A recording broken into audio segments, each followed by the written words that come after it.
until you're on air, but it is what it is. Good morning, how is everyone? It's morning in the Pacific Northwest where I am, the lovely Oregon coast over my shoulder, and I'm Susan Smith. If we haven't met before, let me know where you're tuning in from, and particularly if you're new to my live episodes.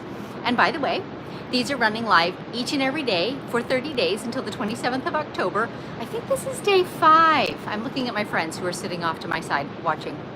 Either day 5 or day 6.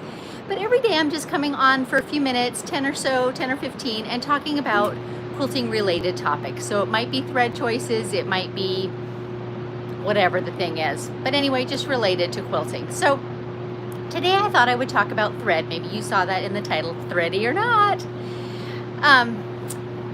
And I get a lot of questions about it, right? So there's not a ton of time in 10 minutes, but I thought I'd hit some high points of some of my thread choices that I make and kind of why. So this is particularly to do with thread weights. We'll talk about colors another day. Thread weights or types. In years past, there was this kind of thinking that because you're using quilting cotton a lot, that you should also piece and quilt with cotton thread only. That polyester's been thought of as a too strong thread that might actually damage the cotton fibers in your quilt and that sort of thing. I think it's safe to say that myth has been thoroughly dispelled. In the last 10 or 15 years, thread manufacturers have come a long way. Thread has developed, and it is now perfectly acceptable and safe to use poly threads on your cotton quilts. And so, excuse me, let me take just a half a second here to greet a few people, and then I'll tell you my whys. Carlene from Boise. Oh, awesome. A cold, wet day, perfect for quilting. Yeah, that's true. Sorry. Monica in Germany. Hi, Monica. I've seen you here before. Welcome. It must be evening for you. Karen from the beautiful North Carolina coast. Teresa from Oklahoma. She hopes I'm enjoying my holiday, and yes, indeed I am. Marilyn Herbert. Penny in Oregon, Aaron Potts in Ohio, Thea in Central Oregon, Amy in Quito, Ecuador. Amy, you're so faithful for joining in. Thanks for doing that. Judy's in Georgia. Donna Bond from Winthrop, Washington. Awesome. Okay, so back to thread. 100% poly thread is my thread of choice for machine quilting and especially for long arm quilting, and here's why. A lot of these poly threads were actually developed for machine embroiderers. So people that make hats or logos on, golf shirts or aprons, those sorts of things. And those machines, much like our long arm machines, or even us when we're quilting at our domestic machine, run at a high speed. And so the threads are intended to be durable and strong and to be able to withstand that kind of speed and even friction. So I love them for that reason. Also, 100% poly threads are super, super low lint. And if you don't believe me, quilt something with cotton thread in your machine and then quilt something of a similar size with polyester thread, it's probably 10 times the difference. So when you think of a whole queen-sized quilt, if you were to use cotton thread in your long arm machine, you would be doing a robust cleaning of your bobbin area after every single bobbin, and you would get balls of lint out of there each and every time. If you're doing it with a poly thread, you might not have to clean it out until the end of the quilt. Or if you do, it's quite minimal and easy to do. The difference in lint volume is incredible. So for that reason alone, I go with the poly thread. Now there are certainly other things like silk threads, for example, or various other manufactured things like viscose. I don't dabble in them too much. I tend to stay pretty mainstream. If you've been around me, you know that my style of quilting is kind of your typical couch quilts that get used and washed regularly. So I don't tend to branch out into the, more exotic sorts of threads. Perhaps you do and have some viewpoints on that. But I do love the 100% poly. Recently, a thread manufacturer sent me some spools of a cottonized polyester. So it was 100% poly thread, but it had been treated to give the look and feel of cotton, so it didn't have as much shine. The polyester threads tend to be a bit glossy, but I found that it had a lot of the same lint issues as actual cotton thread has, so it didn't solve that. It didn't serve that purpose for me personally. Let me buzz down through a few more comments. Tri-Cities, Washington, love your backdrop. Oh, I know. You just can't beat this, can you, Sandy? And it's not a green screen, I promise. It's for real. Tracy, good morning. Gretchen, hi from Ohio. Cindy's at an airport in Charlotte heading to Germany for Oktoberfest. Awesome! And you're taking time to watch me. I'm so pleased. Thanks for joining. Jean reminding me of our holiday on the Oregon coast. Great memories. Yeah, so good. Karen, so good to know, as I've used thread on my quilts that I've embroidered with, as I couldn't find the colors I wanted. Absolutely. So the thread that I typically quilt with, which is Isacord or sometimes Wonderfill, both of those are used extensively as embroidery threads. Another great thing about these poly threads that were developed for embroiderers is they usually have a ton of color selection, because people who are doing embroidery want all those various shades, right? So I love that. You know, again, that's a quilter's preference. I know some quilters who stick in a very range of, you know, white and cream through grays, and they kind of put that on everything. That's fine. I do enjoy colors. I keep about 50 to 60 colors in my studio at all times, and I occasionally order in more, but that's kind of my channel of threads that I keep on hand. I love having shades. I have probably, I don't know, 10 at least shades of green, you know, khaki to rich to leafy green to baby puke green. You've heard me talk about that one before, I bet. It's just a gentle, subtle green that seems to blend with so many things, but I love having that accessibility of all those color shades. Okay, I was going to talk about thread weights a little bit too. The Isacord and the Wonderfill that I typically use are 40 weight, which is a medium to fine weight of thread. But there are, of course, other things, many other things available to you. For, again, the purposes of the regular quilting I do, that is quite suitable, and I usually put the same thread in the top and the bobbin of most of the quilts that I do. But there are occasions when I want a different weight of thread, and for me, usually it's going toward finer thread. So it might be, for example, if I'm doing a quilt that has super high contrast colors of fabrics, and I can't seem to find a thread that will look well on both, if I use a finer thread, it's just less obvious. Recently, I was doing a black and white quilt. Like, you can't get any higher contrast than that.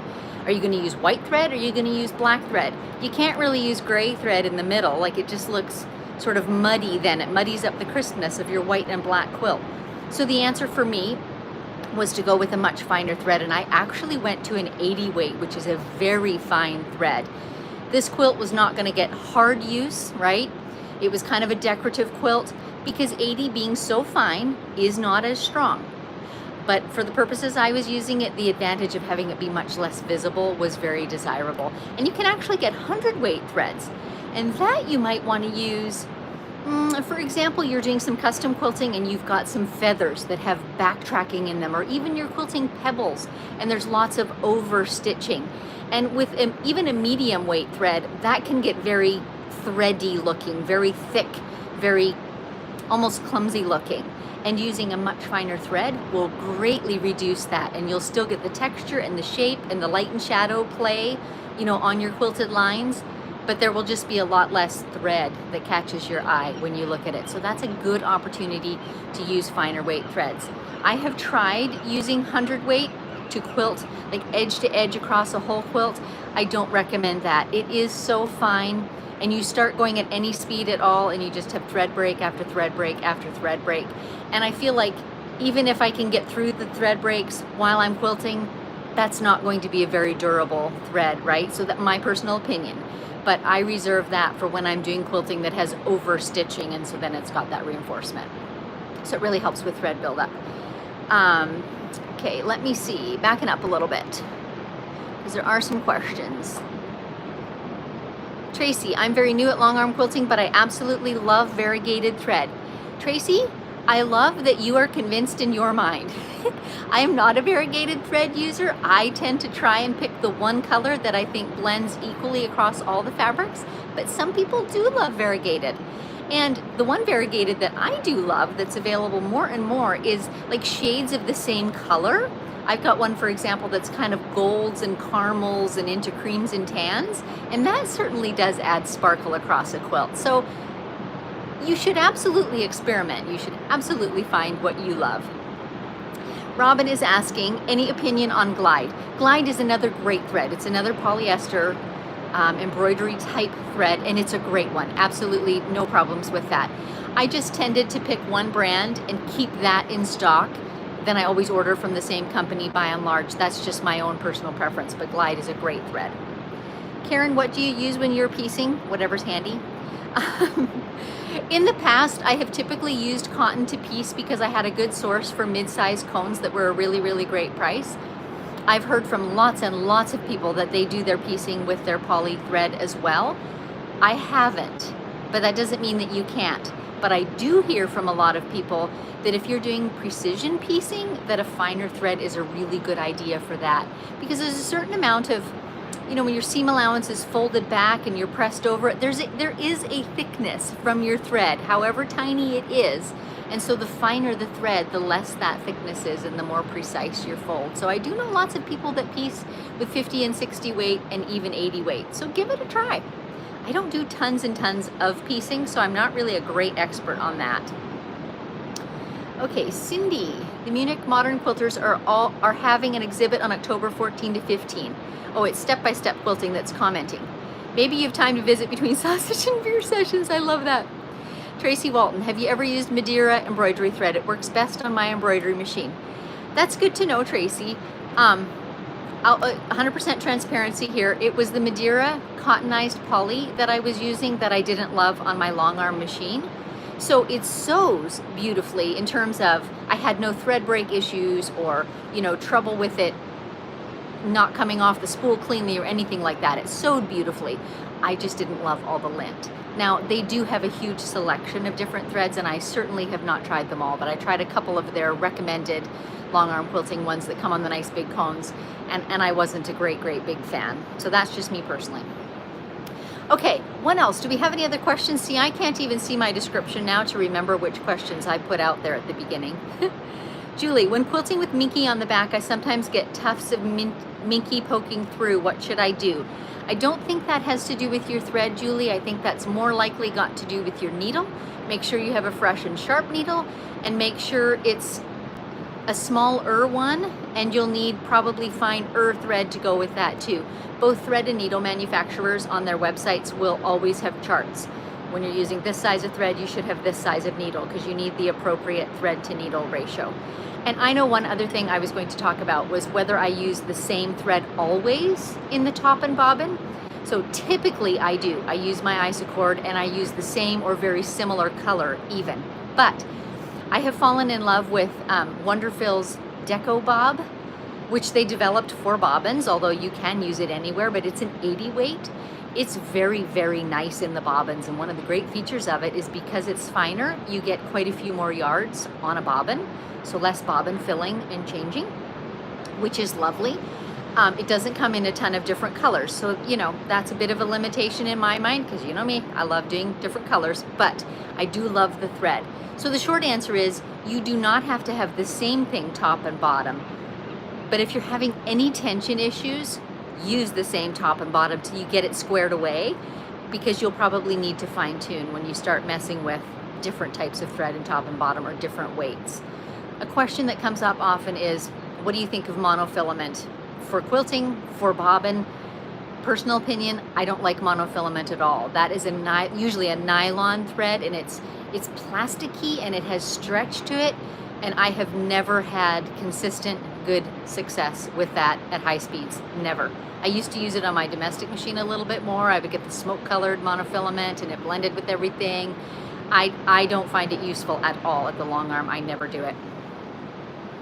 Robin Gabriel, I love Aurifil Dove in 50 weight for 90% of my piecing. Yes. So 50 weight is a little bit lighter thread, and Dove, I imagine, I don't know the color, but I imagine that's a soft sort of neutral color, and you can just use it for everything. I do agree with that, by the way, on my piecing. I kind of have a gray and a sandy color, and that's about all I have for piecing. And if I quilt a very white quilt, I'll put some white on, but otherwise everything just gets pieced with those neutral blendable colors. Tiffany's Quilting Life, good morning, Susan. Love the sound of the ocean. Oh, me too. It is so refreshing. Karen, what was the name of the bobbin thread again that you use?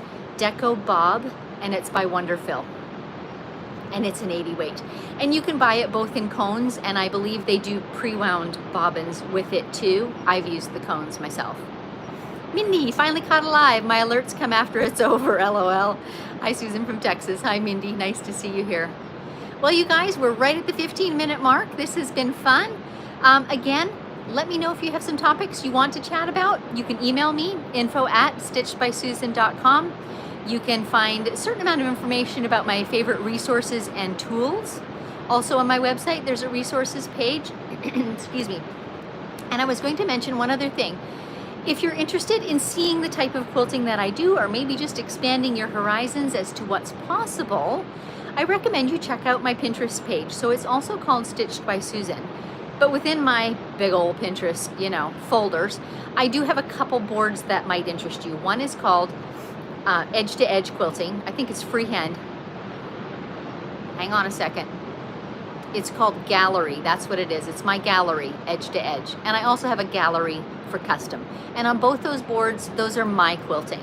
So if you're interested in seeing the type of, useful family quilts that I'm talking about, go to my gallery, Edge to Edge, and you'll see lots and lots of quilts that I've quilted for folks and for myself there. And it just might spark some ideas for you. So, okay, you guys, thank you. Well, thank you all for joining me. It's been really fun, and we'll check in again tomorrow.